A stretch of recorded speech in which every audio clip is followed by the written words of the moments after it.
We were taught the wrong definition of security. Real security is a regulated nervous system. Real security is trusting yourself so much that you are capable to build in any situation. I don't care if it's a recession. I don't care if it's a war. I don't care if you have to move 3 times in 1 year. Real security is knowing that wherever you land, you're good.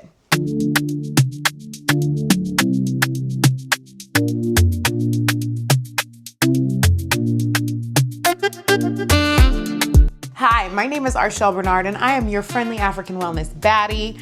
On my channel, I am showing you how to be sexy, healthy, and wealthy African style. I take practices from the motherland and show you how to implement them into your modern life. So if this is your first time meeting me, welcome. I'm so happy to have you here. For what it's worth, that was my first time remembering to do the intro. It might change, it might shapeshift a little bit over the next few weeks or whatever, but as I build this channel, this video I think makes me like 72 videos deep. I'm just getting comfortable and used to YouTube, talking to a camera, and engaging. So thank you for being here and being a part of that journey with me. Today we are talking about something that actually just came up in a voice note with one of my homegirls, and so I wanted to bring the voice note to you. How do you cope when you love your work, but you don't feel safe with it? That's something that I've been dealing with a lot over my whole life, actually. I mean, I moved to West Africa right after college, started selling clothes out of the back of a pickup truck. That turned into my first little boutique in downtown Monrovia, which eventually turned into a factory that got fully funded on Kickstarter, the New York Times, Forbes. We basically were written about in anything that you could pick up. And then COVID happened. That caused me to have to set up shop in Atlanta, where I literally set up shop. I opened a beautiful boutique at Ponce City Market, and business was great while Black Lives Matter and people were curious about diversity, and then business took a decline towards the end. I closed the doors. In the past 2 years since I closed my boutique, I got a corporate job for 10 months. I felt like that was the American stable thing that you're supposed to do. And I've been selling custom African pieces, gosh, since I closed my store doors. And so that has been consistent for me. So I give you all of this background so that you understand I've lived the corporate life briefly, yeah? I've lived the entrepreneur life for as long as I've made money. And I will say this, security does not come more in one way or another. It's all about you. You are creating a secure life for yourself. And I want you to remember that. There is something glorious about being paid every 2 weeks, no matter if you have an off day or if you have an on day. But the fact that I wake up in the morning knowing I can get out there, get active, and get it for myself, like I'm so secure in me that it's really hard to shake.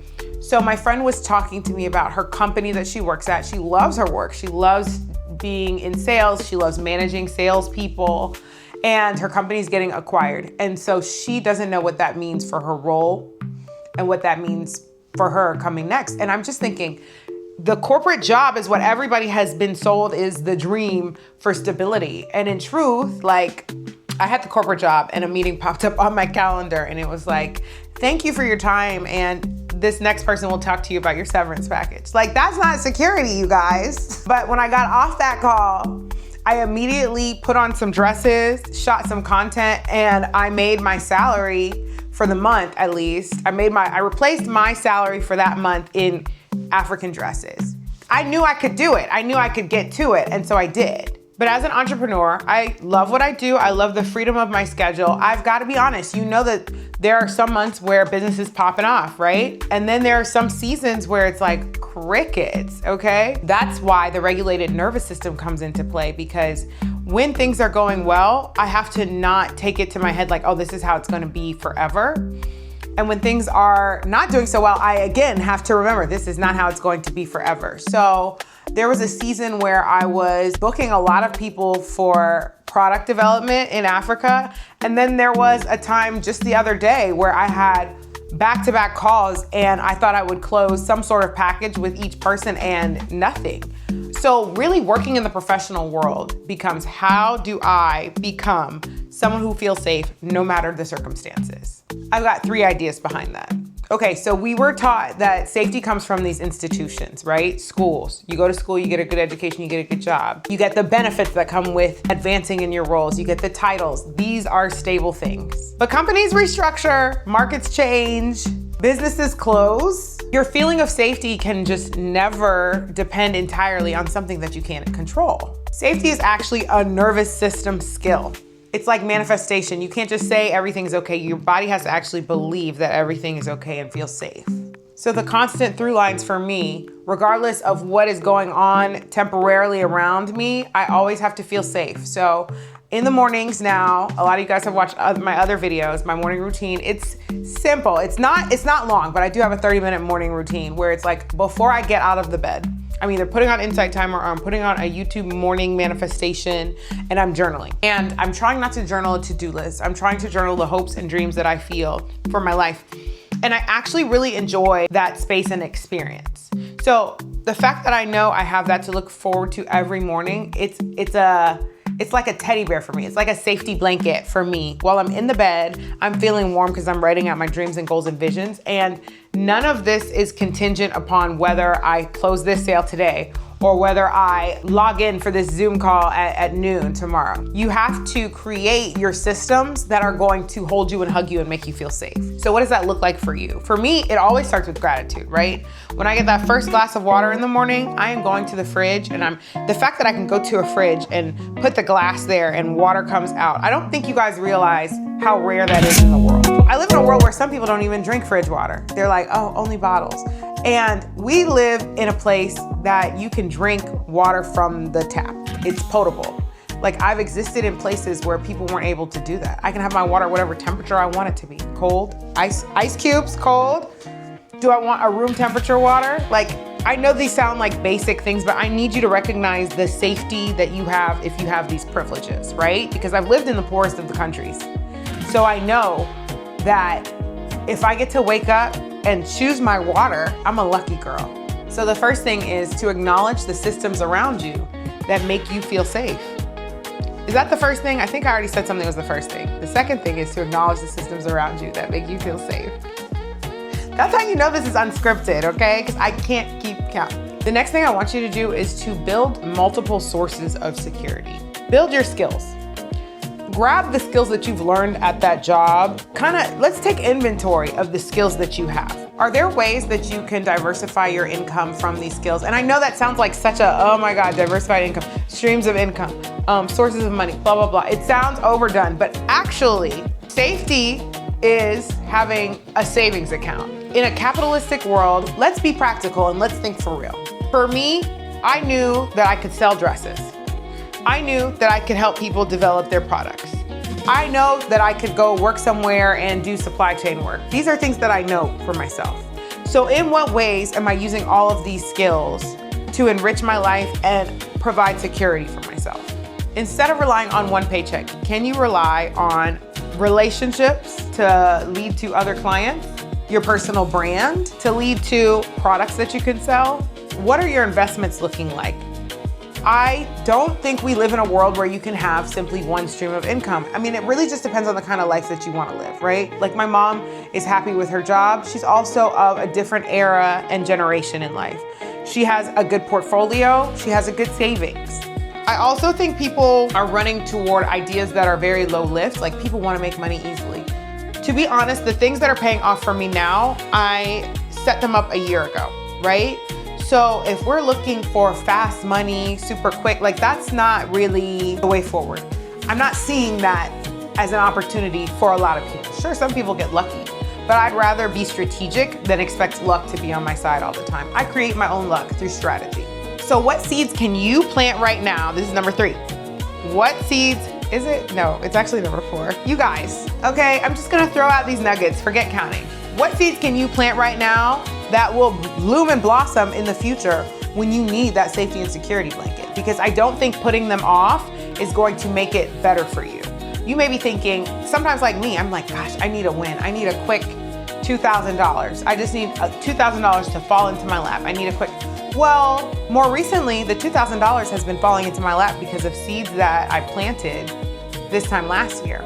So set things up right now so that you're cashing out in the future, so that you have that security blanket when you need it. You may be an employee, but there are little ways that you can enhance your lifestyle and outsource your skills. If you're a teacher, are you tutoring on the side? If you're a project manager, are there any events that you could throw for an extra couple grand, maybe during wedding season?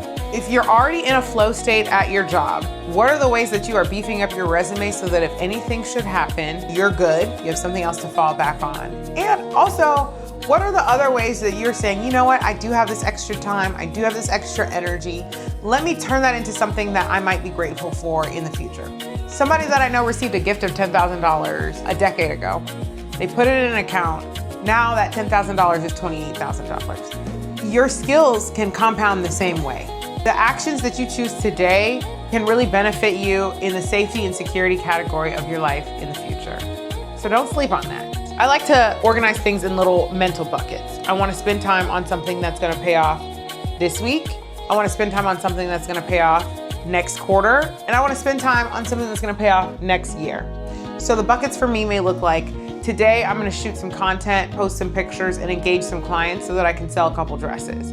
The stuff that's going to pay off this week, it's never going to bring in the amount of money that the next year stuff is. For this week, I have posted some dresses. I have a few people who are placing the orders for some gowns. I'm very excited about that. For next quarter, I have some pitch decks going out for some corporate partnerships. I'm really excited because corporate partnerships, those tend to be like a net 90 payment schedule, things like that. So I am putting the pitch decks together, I'm having the conversations, and then by next quarter when I have my event, it's gonna be beautiful and it's gonna be fully funded because of actions that I took right now. Then things that I want for next year. We are going further into building relationships with vendors in Nigeria, in Kenya, in Ghana.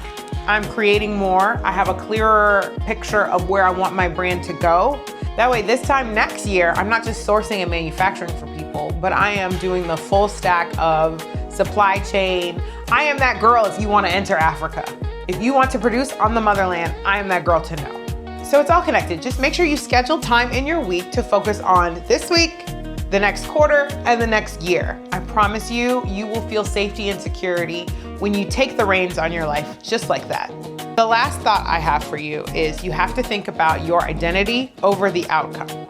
I'm focused on my identity. I want to become the woman that is this wellness brand owner who is the gateway into doing trade in Africa for people who have no idea where to start. So to build that identity, I'm going home more. I'm going overseas, I'm making the relationships more. I'm not looking at everything like, oh yes, this is about to make me money. I'm looking at it as, oh yes, this is about to make me a top tier advisor in this field. The money will come after that. It has no choice. And also, while I'm in this season of entrepreneurship, I'm learning to trust myself again, because if I built a good business once, if I've sold millions once, I can sell millions again. It's easy once you've done it the first time. Safety, just like manifestation, it's not wishing, it's not hoping. It's becoming the kind of person that continues to take aligned action even when there's uncertainty in life. Because baby, if life has taught us anything, it's that there's so much uncertainty in life. Because every time I've done that, the path has ended up way bigger than I anticipated. Trust me, I wouldn't lie to you.